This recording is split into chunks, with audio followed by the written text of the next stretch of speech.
Sejam bem-vindos ao Nada Mais, onde nada mais importa que a presença do nosso Deus em nossa vida.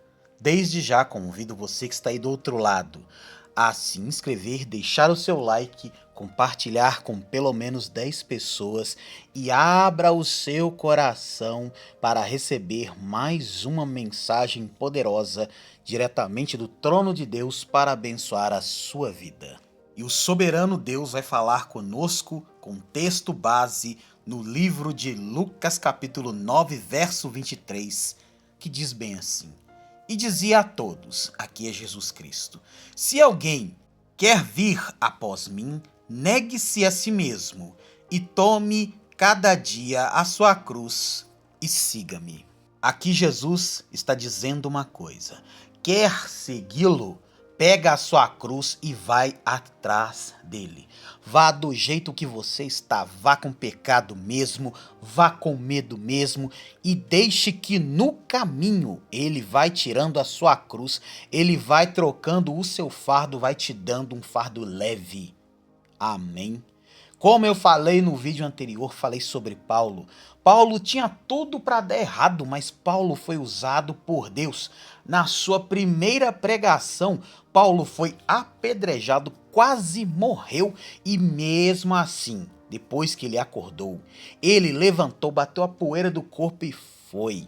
Sabe o que Paulo me lembra? O texugo do mel que mora na África. Você já viu um vídeo daquele bicho? Eu nunca vi um animal tão casca-grossa como o texugo do mel.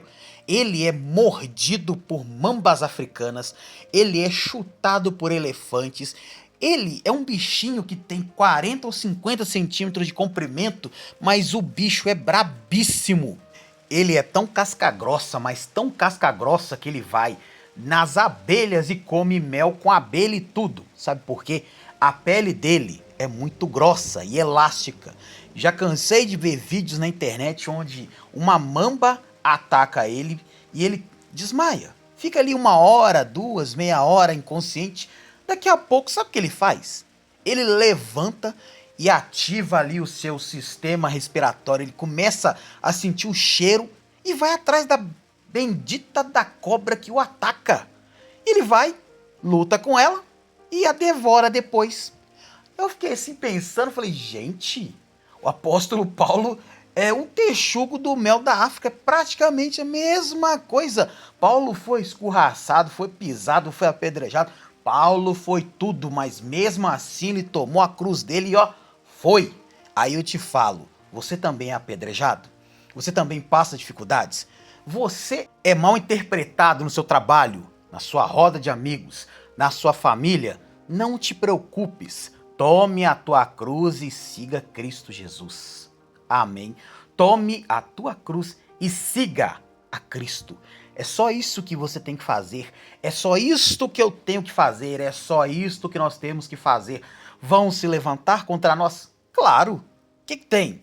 Dá nada para nós, meus queridos. E se der, é pouca coisa, sabe por quê? Porque todos aqueles que servem a Cristo em espírito e em verdade, pode se levantar o inferno, pode se levantar Satanás, vai se levantar todo mundo.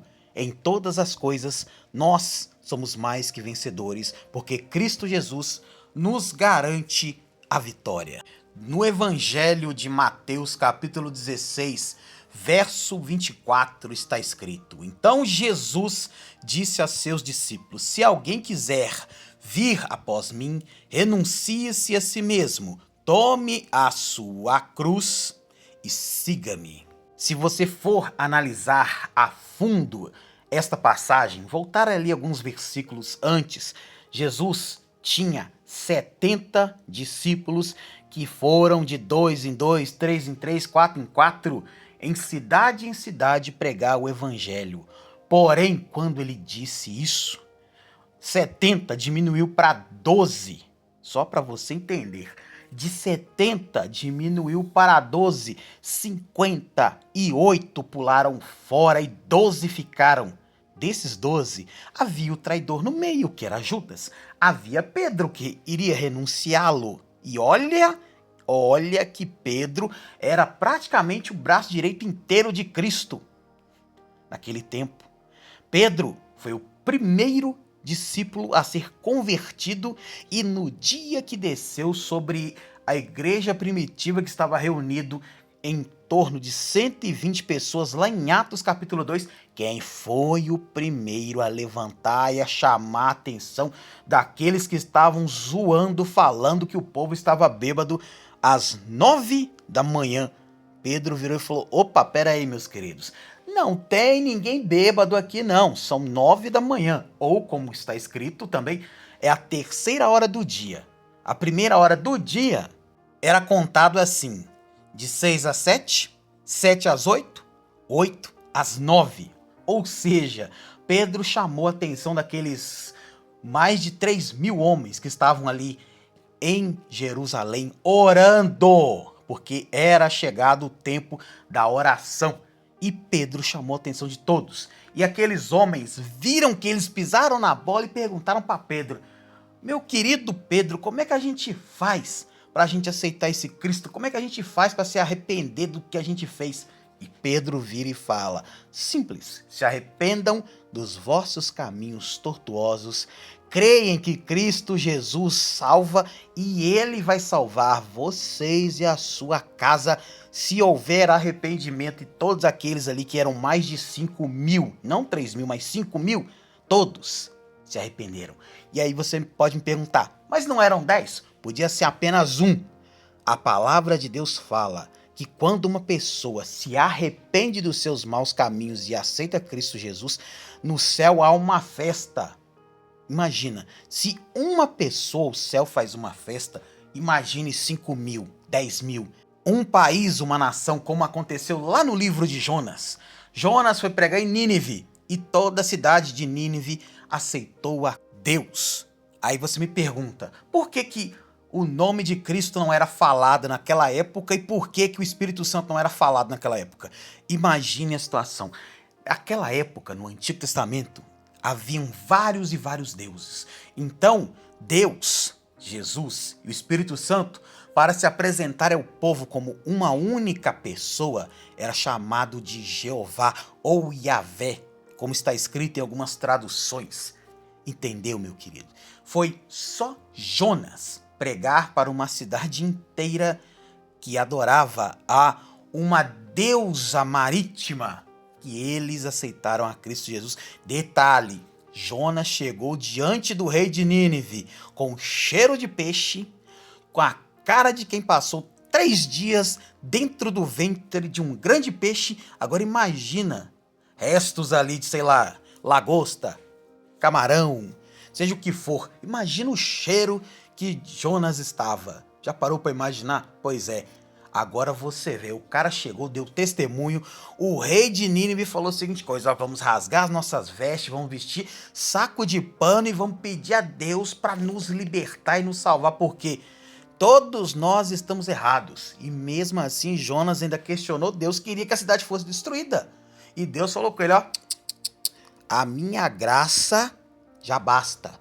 Você fez aquilo que você foi designado para fazer, meu caro Jonas. Você foi, pregou. Agora, deixa que eu tome conta. Só que eu quero te fazer uma pergunta. Você tem deixado Deus tomar conta da sua vida? Você tem deixado Deus seguir em frente naquilo que Ele tem para sua vida? Você tem pegado a sua cruz e seguido Deus? Ou você tem feito a seguinte coisa: você não quer fazer isso, você tem medo, você tem receio? Deixa eu te ensinar um segredo poderoso. Tá com medo? Vai com medo mesmo. Tá achando o quê? Que todos aqueles homens que estão escritos na palavra do Senhor, você acha, eu vou falar isso todas as vezes que o Espírito Santo mandar, você acha que todos os homens do Antigo Testamento, do Novo Testamento, a juventude que hoje em dia prega nas praças, prega em cima do viadutos, com aquela faixa escrito gigantesco: se você ama a Deus, buzine. Você acha que essas pessoas não têm medo de ser ridicularizadas? Claro que tem, só que eles vão com medo. Mas o medo jamais será maior do que a presença de Deus. Jonas, como eu falei, teve medo, mas ele foi. Ele foi mesmo depois de passar 3 dias dentro do ventre do grande peixe. E ele fala mesmo que lá era como se fosse a sepultura. Imagina um lugar escuro, apertado. Era o estômago do grande peixe. Poderia ser uma baleia? Poderia. Mas Deus é um Deus de mistérios, é um Deus de milagres, é um Deus que faz nascer o que não existe e faz deixar de existir aquilo que um dia existiu. Deus, ele é tremendo, ele é maravilhoso. Só que eu quero te fazer uma outra pergunta. Você quer que Deus transforme a sua vida? Você quer que Deus arranque de ti tudo aquilo que não presta, que não é da vontade dele? Ou você quer continuar da mesma forma que você está hoje? Te faço essa pergunta e vou te pedir, fique até o final que nós vamos orar daqui a pouquinho. Vamos apresentar a Deus a nossa vida, vamos clamar ao Espírito Santo para ele descer sobre nós, porque vamos começar a partir de hoje, cada um vai pegar a sua cruz e vou seguir no alvo que é Jesus Cristo.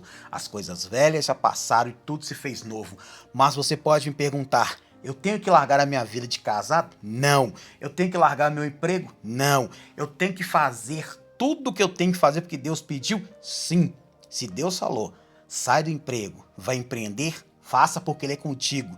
Se Deus falou, dobra seu joelho na beirada da sua cama e clama pelo seu casamento, pela restauração de um filho, pela cura de uma doença, faça, porque Deus vai enviar a provisão. Pega a visão do que Mateus escreveu em Mateus 10:38, que saiu da boca do próprio Cristo Jesus. E quem não toma a sua cruz e não segue após mim, não é digno de mim. Sabe o que significa a cruz? A cruz significa condenação. E Jesus Cristo foi condenado a morrer por cada um de nós. Ele e o ladrão da direita e o ladrão da esquerda, porém, preste atenção, Jesus no meio, o ladrão da esquerda zomba da cara de Cristo. Jesus no meio, o ladrão da direita, exorta o ladrão da esquerda e fala, para com essa pataquada, ele não merecia estar aí, porque ele não tem pecado. Agora eu e tu, a gente roubou, a gente fez tudo quanto é coisa errada. Nós que devemos morrer. Cristo não. E o ladrão da direita vira e fala, Senhor, lembra-te de mim quando entrares no teu reino. Jesus olhou para ele e falou assim, esquenta não, meu jovem.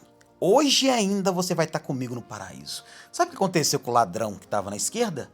Morreu, perdeu a salvação. Se ele se arrependesse, reconhecesse os seus pecados como o ladrão da direita fez, os dois, junto com Cristo, entrariam no céu, mas somente um entrou. Aí eu te falo, por que será? Porque um deles olhou e falou assim, realmente, fiz coisa errada na minha vida, aprontei demais, fiz tudo o que não era para fazer, eu fui lá e cometi. Deus, eu me arrependo. E deixa eu te dizer um segredo poderoso, não espere chegar o dia do último suspiro da sua vida. Se arrependa enquanto você pode, enquanto você respira, porque tem coisas que a gente tem que fazer agora. É pra ontem, é pra já. Porque vai que não dá tempo de você se arrepender. E aí? O que vai acontecer? Eu nem vou te falar. Imagine o que vai acontecer se você não se arrepender ainda em vida. Deus está falando com muitos aqui no dia de hoje. Se arrependa, toma a sua cruz e me segue. E em Lucas 14:27, e já vamos orar na sequência, está escrito, e qualquer que não levar a sua cruz e não vier após mim, não pode ser meu discípulo. Cristo está sendo bem claro, está falando para você, do jeito que você está, vem, do jeito onde você está, vem. Pode trazer a sua bagagem, eu vou carregar por você, eu troco o seu fardo pesado por um leve. É isto que Cristo está falando, venha, venha, venha a Ele hoje, não espere amanhã, venha hoje, porque Deus quer restaurar a sua vida, quer mudar a sua história, Ele quer fazer a sua trajetória ser totalmente diferente de tudo aquilo que você já enfrentou até hoje. A maior recompensa de um homem e de uma mulher é quando ambos voltam-se para Cristo Jesus. Quando a pessoa olha e fala, Deus, eu me arrependo arrependo do meu pecado, eu me arrependo da minha vida torta, eu quero mudar, eu quero recomeçar, eu quero voltar ao início de tudo, voltar lá no primeiro amor. Deus está te vendo, meu querido. Não adianta você se esconder, porque a palavra fala. Você pode enfiar num buraco mais profundo da terra. Deus está lá. Pode ir lá na Fossa das Marianas, que é o lugar mais profundo do oceano. Deus está lá. Você pode ir até o fim da galáxia, igual o pessoal usava aquelas viagens ultraplanetárias de Star Wars. Deus está lá também. Deus está em todos os lugares, Ele vê você, Ele ama você e Ele quer que você pegue a sua cruz, sua bagagem, tudo e vai até Ele. Vá andar com Ele, esteja com Ele, não deixe mais o inimigo tomar as bênçãos que Deus disse que vai te dar. Então, se permita estar com Cristo Jesus todos os dias da sua vida a partir de hoje. Agora, nesse exato momento, convido você para orarmos, para falarmos com Deus, que aceitamos tomar a nossa cruz e segui-lo, porque quanto mais nós nos aproximamos do Senhor, as lutas irão vir com certeza, elas vão aumentar com certeza. Só que tem um detalhe, maior é o Deus que nós servimos do que todas as lutas que há neste mundo. Portanto, feche os seus olhos, levante a mão que você escreve, a mão da sua força e oremos. Pai querido, Pai amado, em nome de Jesus entendemos que quanto mais nós seguirmos ao Senhor, podem se levantar quem for. Levante-se e verão, e virão, mas maior é o Senhor em nossa vida. Porque hoje o Senhor nos convida para pegarmos a nossa vida, pegarmos a nossa cruz e seguirmos a Ti, porque nada é melhor do que seguir ao Senhor, do que servir ao Senhor. Pai, o Senhor não escolhe os capacitados, o Senhor capacita os escolhidos. O Senhor não quer os certinhos, mas sim aqueles que se arrependeram da sua caminhada nesta terra. Se nós olharmos, Pai, a vida ali dos apóstolos, cada um teve um BO, cada um teve uma luta. Pedro, ele era um cara que ele era bruto, ele cortou a orelha de Malcolm, mas o Senhor usou ele tremendamente para ser um vaso escolhido e ser um dos maiores pregadores do novo evangelho. Paulo, olha Paulo, Pai. Paulo foi o perseguidor implacável da igreja, implacável do teu nome naquela época, mas no dia que ele encontrou contigo em Damasco, ali ele mudou a sua trajetória, ele tomou a sua cruz e o seguiu. Também, Pai, no Antigo Testamento nós vemos Eliseu. Elias passa com a capa sobre Eliseu. Eliseu naquele momento entendeu que o chamado dele era servir a Ti. Ele queimou os carros de boi, queimou os bois em sacrifício ao Senhor e se tornou um dos maiores profetas do Antigo Testamento. O próprio Isaías viu a glória do Senhor, se arrependeu e se tornou um dos grandes homens de Deus. Assim, Pai, nós queremos ser. E olha que cada um daqueles que eu citei aqui, cada um teve um defeito. Paulo mesmo falava: Pai, tira de mim o espinho da carne, contudo, faça de acordo com a sua boa, perfeita, agradável vontade. Paulo sabia que ele podia errar, mas ele pediu ao Senhor: afasta o espinho, mas se não tiver jeito, deixa esse espinho para me lembrar de onde eu vim e para onde eu vou.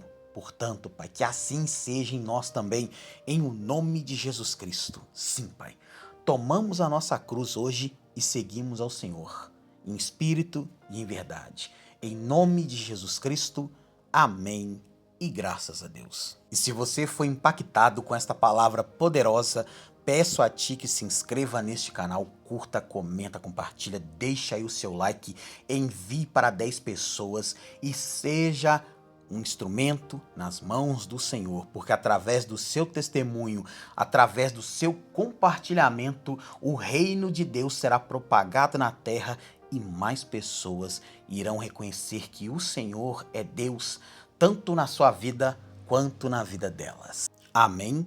Fiquem todos com Deus e até o nosso próximo encontro. aqui no Nada Mais. Na sua tela, neste exato momento, mais uma mensagem poderosa de Deus para abençoar a sua vida.